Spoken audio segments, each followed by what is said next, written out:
निलेश राणे जी.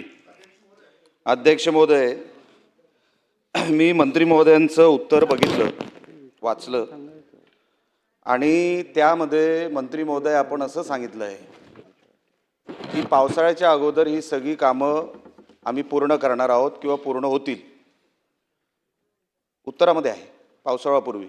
मला वाटतं 4थ्या क्रमांकावर जे हे पॉईंट आहे त्याच्यावर आहे. आता मंत्री महोदय, माझ्या मतदारसंघामध्ये जवळपास 3,500 घरकुलांची कामं ही रखडलेली आहेत. जवळपास 8 ते 8.5 कोटी बिलं रखडलेली आहेत. आपण म्हणताय आपल्याकडे 18,000 18,500 कोटी रुपये बजेटमध्ये तरतूद झालेली आहे. तर आम्हाला हे पैसे पहिलं तर कधी मिळणार? आणि आपण जे सांगताय की बाकीच्या ज्या काही टेक्निकल अडचणी आहेत सन्माननीय सदस्यांनी ज्या उचललेल्या त्याच्यावर मी येणार नाही. साहेब, झालं आहे काय? घरकुलांची कामं कशामुळे अडकली जातात ग्रामीण भागामध्ये? साहेब, वन खात्याने 1970 कधीतरी सर्वे झाला आहे आणि सॅटेलाईटच्या माध्यमातून अध्यक्ष महोदय त्याच्यावरती प्रायव्हेट फॉरेस्ट म्हणून आरक्षण पडलं आहे. आता पुळास नावाचं माझ्या मतदारसंघात एक गाव आहे. त्या पुळास गावामध्ये घरकुल योजनेमध्ये त्यांची नावं आलेली आहेत, पण फॉरेस्ट त्यांना NOC देत नसल्यामुळे ती घरकुलांना अजूनपर्यंत मान्यता नाही, त्यांना पैसे भेटू शकत नाही. कारण का जोपर्यंत अट काय आहे, जोपर्यंत मालकी हक्काची जमीन नसेल किंवा कोणाकडून तरी विकत घेतलेली जमीन नसेल तोपर्यंत तुम्हाला घरकुल मिळणार नाही. मग वन खात्याबरोबर सन्मान्य मंत्री महोदय आपण कॉन्टॅक्ट करून किंवा त्यांच्याशी आपण संलग्न राहून आम्हाला त्या NOC मिळवून देणार आहात की नाही घरकुलासाठी? आणि दुसरा विषय, आपण सांगताय 5 ब्रास वाळू आम्ही देतो. आता मला साहेब सांगा, 5 ब्रास वाळू अंडर कुठून? वाळू धोरण कुठे? माझ्या मतदारसंघामध्ये मी मागच्या अधिवेशनामध्ये पण अध्यक्ष महोदय बोललो होतो, जालन्यामधलं वाळू धोरण आणि कोकणातलं वाळू धोरण एक नाही. इकडे काय करतात तलाठी आणि खालचे अधिकारी? वाळूच्या गाड्या पकडतात. त्याच्यावरती पेनल्टी किती अध्यक्ष महोदय? जवळपास 3-3 लाखाची पेनल्टी. अजूनपर्यंत वाळूचं धरण ठरत नाही, त्याच्यामध्ये वाळू कुठून आणायची ठरत नाही, त्याच्यावरती पेनल्टी मारली जाते. आणि आम्ही सरकार म्हणून सांगतो आम्ही 5 ब्रास वाळू फुकट देऊ, आणणार कुठून वाळू? तर आपण महसूल खात्याशी बोलून ह्याच्यावरती आपण मार्ग काढणार आहे का? आणि आम्हाला हे सगळे पैसे, साहेब, ग्रामविकास खात्याचे पैसे झाले नाहीत अजून सिंधुदुर्ग जिल्ह्यात. 25-15चा विषय नाही ह्या प्रश्नामध्ये, पण 25-15चे पण पैसे आलेले नाहीत. जिल्हा परिषद रिकाम्या पडलेल्या आहेत, अजूनपर्यंत जिल्हा परिषदेकडे पैसे नाहीत. पंतप्रधान ग्राम सडक योजनेमध्ये 5 वर्षानंतर रिन्युअल होत नाही, त्याची जबाबदारी ग्रामविकास खात्याकडे असते. ग्रामविकास खात्याने ती कामं मेंटेनन्सची करायची असतात. साहेब, मेंटेनन्सचे पैसे नाहीत.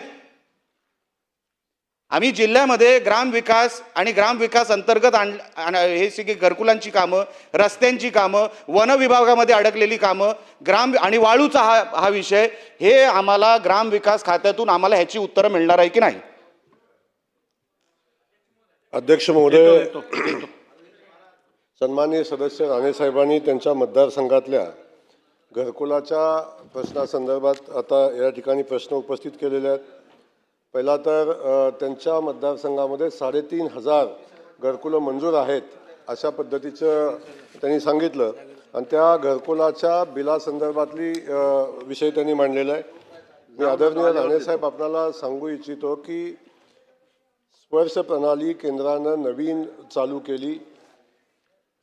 यामध्ये कुठं भ्रष्टाचार होऊ नये, खात्यावर डायरेक्ट पैसे जावेत, लाभार्थींना पैसे मिळावेत म्हणून ही प्रणाली चालू केली. ती प्रणाली आपण स्वीकारत असताना काही टेक्निकल अडचणी आल्या, त्याच्यामुळे 1-2 महिने त्याच्यात गेले, परंतु आता आपण ती प्रणाली सुव्यवस्थित चालू आहे. आणि मी खात्रीनं सांगतो आपल्याला की घरकुलाचा कुठलंही बिल, कुठलाही घरकुलाचे पैसे थांबणार नाहीत. आपण 8.5 कोटी रुपयेचं बिल पेंडिंग आहे असं सांगितलं आहे. त्याची नक्की मी निश्चित आजच माहिती घेईन आणि अशी वेळ येणारच नाही की घरकुलाचे पैसे थांबलेत, पण आपण सांगितलेली माहिती खरी पकडून आपण त्याची माहिती घेऊ आणि जर असं असेल तर तातडीनं त्याचं पेमेंट केलं जाईल, त्यामध्ये कुठली अडचण येणार नाही. यानंतर आपण सांगितलं वन खात्याच्या जमिनी संदर्भातली भूमिका आपण मांडली की वन खात्याच्या जमिनीवर घरकुल वन खातं बांधून देत नाही. वस्तुस्थिती आहे वन खात्याच्या जागेवर घरकुल बांधणं, वन खात्याच्या परवानग्या घेणं हे खूप क्रिटिकल काम आहे, याची माहिती आपल्यालाही आहे. परंतु शासनाच्या माध्यमातून गायरान असेल, शासनाच्या माध्यमातून शासकीय जागा असेल, शासनाच्या माध्यमातून जी शासकीय जागा आहे ती घरकुलासाठी उपलब्ध करून देण्यात येते. अशी जर कुठलीही जागा आपण आपल्या गावामध्ये जर उपलब्ध असेल तर शासन नक्की ती जागा घरकुलासाठी उपलब्ध करून देईल. वन खात्याच्या संदर्भातले काय प्रश्न असतील तरी त्या वन खात्याच्या सोबत आपण बैठक करून अगदी सुटण्यासारखे प्रश्न असतील ते आपण सोडवू. परंतु जागा खरेदी करण्यासाठी जर अगदी जागा नसेल तर जागा खरेदी करण्यासाठी सुद्धा प्रति लाभार्थी 1 लाख रुपये रक्कम आपण ग्रामविकास खात्याच्या माध्यमातून देतो. जागा खरेदी करून सुद्धा त्याचं घरकुल बांधता येईल, त्याच्यासाठी आपण संबंधित अधिकाऱ्यांना सूचना देऊ आणि जागा खरेदी करून त्या लाभार्थ्यांना जागा देता येते का याही संदर्भात आपण तपासू आणि पण याच्यावर तातडीने कारवाई आपण करण्यासंदर्भातल्या सूचना देऊ. आपण विषय सांगितला वाळूच्या संदर्भातला विषय सांगितला.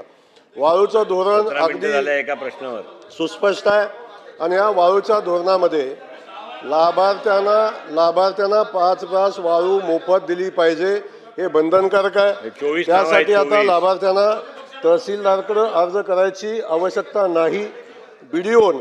बीडीओनी त्या लाभार्थ्यांना वाळू उपलब्ध करून द्यायची आहे आणि ती वाळू मोफत उपलब्ध करून द्यायची आहे. अशा ठिकाणी जर असं काही आढळून आलं की ज्या ठिकाणी वाळू उपलब्ध करून देण्यामध्ये अधिकारी काही कुचराई करतात तर संबंधित अधिकाऱ्यांच्यावर कारवाई केली जाईल. परंतु वाळू लाभार्थ्यांना मोफत मिळाली पाहिजे, शासनाचं स्पष्ट धोरण आहे आणि त्यासाठी शासनानं स्पष्ट धोरण केलेलं आहे. म्हणून आपल्याला मी सांगेन की साधारण आत्तापर्यंत घरकुलांना 2 लाख घरकुलांना फ्री पास आपण वाळूचे दिलेले आहेत आणि त्यातील जवळजवळ 1,35,000 लाभार्थ्यांनी वाळू मोफत घेतलेली पण आहे. त्यामुळे स्पेसिफिकच देतोय उत्तर, त्या लाभार्थ्यांना वाळू उपलब्ध झालेली आहे. त्यामुळं आपण जे म्हणताय ते नक्की आपण तपासून घेऊ आणि त्याच्यामध्ये योग्य ती कारवाई करू. अजय चौधरी